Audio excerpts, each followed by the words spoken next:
हजरत उमर फारूक रदी अल्लाह अन्हु ने दुनिया को ऐसे सिस्टम दिए जो आज तक पूरी दुनिया में राइज हैं। सने हिजरी का इजरा किया, जेल का तसव्वुर दिया, मौजिनों की तनख्वाहें मुकर्रर की, मस्जिदों में रोशनी का बंदोबस्त कराया, पुलिस का महकमा बनवाया, एक मुकम्मल अदालती निजाम की बुनियाद रखी, आपाशी का निजाम कायम किया, फौजी छावनियां बनवाई और फौज का बाकायदा महकमा कायम किया। आपने दुनिया में पहली बार दूध पीते बच्चों, माजूरों, बेवाओं और बेआसराओं के वज़ाइफ मुकर्रर किए। आपने दुनिया में पहली बार हुक्मरानों, सरकारी ओहदेदारों और वालियों के असासे डिक्लेयर करने का तस्वुर दिया। आपने बेइंसाफी करने वाले जजों को सजा देने का सिलसिला भी शुरू किया। आपने दुनिया में पहली बार हुक्मरान क्लास की अकाउंटेबिलिटी शुरू की। आप रातों को तिजारती काफिलों की निगरानी करते थे। आप फरमाया करते थे, जो हुक्मरान अदल करते हैं वो रातों को बेखौफ सोते हैं। आपका फरमान था कि कौम का सरदार कौम का सच्चा खादिम होता है। आपकी मोहर पर लिखा था, उमर नसीहत के लिए मौत ही काफी है। आपके दस्तरखान पर कभी 2 सालन नहीं रखे गए। आप जमीन पर सर के नीचे ईंट रखकर सो जाते थे। आप सफर के दौरान जहां नींद आ जाती थी, किसी दरख्त पर चादर तान कर साया करते और सो जाते और रात को नंगी जमीन पर दराज हो जाते। आपके कुर्ते पर 14 पैबंद थे और इन पैबंदों में एक सुर्ख चमड़े का पैबंद भी था। आप मोटा खुरदरा कपड़ा पहनते। आपको नर्म और बारीक कपड़े से नफरत थी। आप किसी को जब सरकारी ओहदे पर फाइज करते तो उसके असासों का तखमीना लगवाकर अपने पास रख लेते और अगर किसी सरकारी ओहदे के दौरान उसके असासों में इजाफा हो जाता तो आप उसका एहतसाब करते। आप जब किसी को गवर्नर बनाते तो उसे नसीहत फरमाते, कभी तुर्की घोड़े पर न बैठना, बारीक कपड़े न पहनना, छना हुआ आटा न खाना, दरबान न रखना और किसी फरियादी पर दरवाजा बंद न करना। आप फरमाते थे, जालिम को मुआफ कर देना मजलूमों पर जुल्म है। आपका ये फिक्रा आज इंसानी हुकूक के चार्टर की हैसियत रखता है कि माएं बच्चों को आजाद पैदा करती हैं, हमने उन्हें कब से गुलाम बना लिया। फरमाया, मैं अक्सर सोचता हूँ और हैरान होता हूँ, उमर बदल कैसे गया।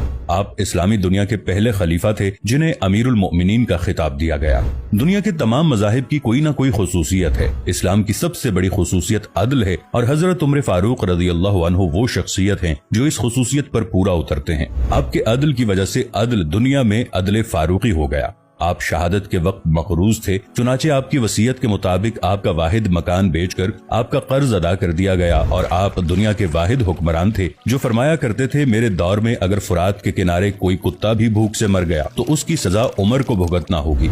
आपके अदल की ये हालत थी। आपका इंतकाल हुआ तो आपकी सल्तनत के दूर दराज इलाके का एक चरवाहा भागता हुआ आया और चीख कर बोला, लोगों, हजरत उमर फारूक रदी अल्लाह अन्हु का इंतकाल हो गया। लोगों ने हैरत से पूछा, तुम मदीने से हजारों मील दूर जंगल में हो, तुम्हें इस सानहे की इत्तला किसने दी। चरवाहा बोला, जब तक हजरत उमर फारूक रदी अल्लाह अन्हु जिंदा थे मेरी भेड़ें जंगल में बेखौफ फिरती थीं और कोई दरिंदा उनकी तरफ आंख उठाकर नहीं देखता था, लेकिन आज पहली बार एक भेड़िया मेरी भेड़ का बच्चा उठाकर ले गया। मैंने भेड़िया की जुर्रत से जान लिया कि आज दुनिया में हजरत उमर फारूक रदी अल्लाह अन्हु मौजूद नहीं है। हजरत उमर फारूक रदी अल्लाह अन्हु ने अपने दौर में जिस जिस खित्ते में इस्लाम का झंडा भिजवाया वहाँ से आज भी अल्लाह अकबर की सदाएं आती हैं। वहाँ आज भी लोग अल्लाह के सामने सजदा करते हैं। दुनिया में अलेक्जेंडर का नाम सिर्फ किताबों में सिमट कर रह गया है, जबकि हजरत उमर फारूक रदी अल्लाह अन्हु के बनाए निजाम दुनिया के 245 ममालिक में आज भी किसी न किसी शक्ल में मौजूद हैं।